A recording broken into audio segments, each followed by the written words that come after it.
Some people have asked me how I record my gaming videos without a capture card, and this is how I do it.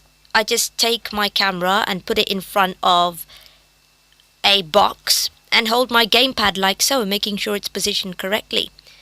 It's the cheapest, most simple way I know.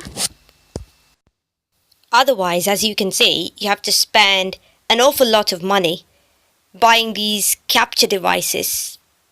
Look at how expensive they are.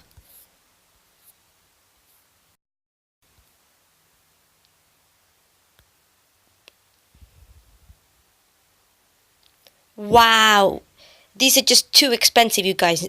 No one is going to spend £70 on a capture card when you can do it for free with your camera. That's the way I feel, I'm sorry. I'm a cheap person, but that's how I do it. Look at that, 150. Who's going to spend that kind of money? So instead, you can just do it my way, which is much cheaper and much easier. So, without further ado, let's start playing Zelda. Here we are. Breath of the Wild, as you know. And I've gotten quite far ahead from the last time you saw me play, you guys. And I am near Kakariko village. Yeah, sorry about that. I just had to focus my camera and adjust it a bit. Yeah, the weather has gone really disgusting, and it's raining now, so you can hardly see anything, but that will improve very soon, so please bear with me. Yeah, I wish the weather was better so we could see much better. But this is our horse, you guys. And the horse riding element of this game is very different to the other Zelda games. And in my opinion, it's much better than the other Zelda games just because of how much more natural it is. And I mean, in Ocarina of Time and things like that, you had Epona, the horse. And Epona was a brown horse which you got given at a certain stage in the game. And that wasn't very natural. And this method is far more natural because what happens here is that there are wild horses roaming in the mountains and you have to sneak up behind them, jump on them and train them. That's how I caught this one. And you take it to the ranch and register it at the farm. And you can give it a name there as well. And you have to pay them 20 rupees in order to do that. But the complicated thing about it is that you have to train them and they will try and kick you off and stuff like that. And you have to keep calming them down and training them. Oops, sorry about that. I keep taking that. That's a bomb that we've got there. And I keep clicking on that and setting it off. So we've got to be careful about that. But yeah, I love the horse riding element of it. But it is much harder than any other Zelda game. Because you have to train the horses and things like that. Now, this guy here, he looks like... I'm sure if anyone has played Wind Waker, you'll recognize this character, which is very similar to the one in Wind Waker.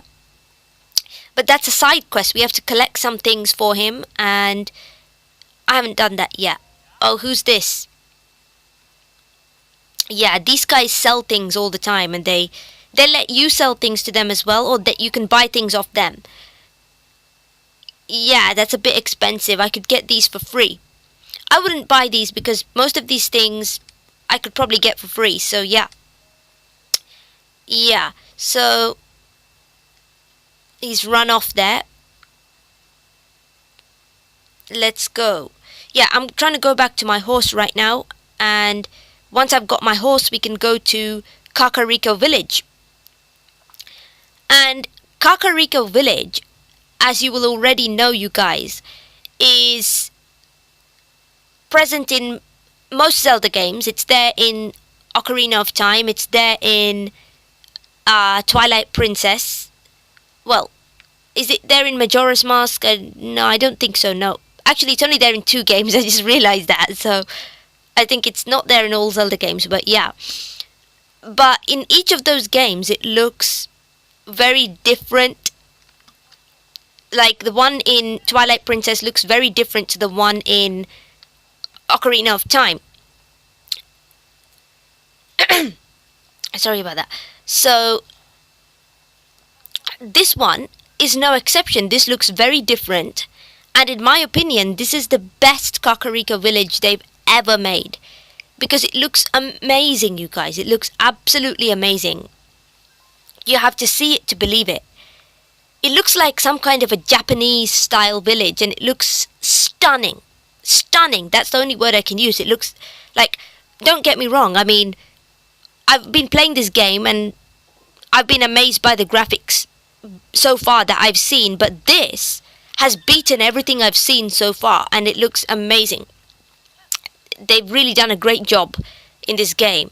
So yeah, look at that. Sometimes the horse misbehaves like that, and you have to calm it down or some, yeah, it does that. So we're just riding up the hill, and here we are. This is Kakariko village, and you can actually take the horse into the village, but I'm gonna leave it out here just for the convenience, really. But you can ride your horse right into the village and out the other side, which is very convenient. But yeah, just look at the entrance. Even the entrance is amazing, as you can see. And wow, look at that. Wow, just look at that, you guys. Doesn't it look amazing? It looks absolutely amazing. Yeah. Yeah, this person's just asking us to go to Hatona village. That's where we have to go next. So yeah. Now I'm just going to show you the village. Oops, sorry about that. I keep on pressing the bomb, don't I?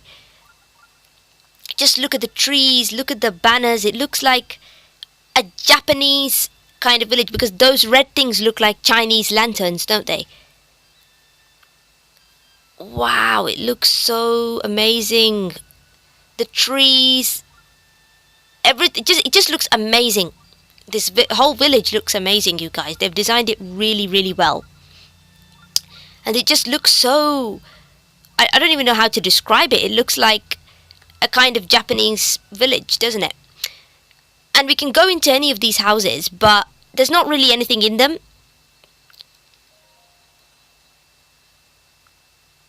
Yeah, look at that. You can run straight out. The process of entering buildings in this game is much easier than previous Zelda games.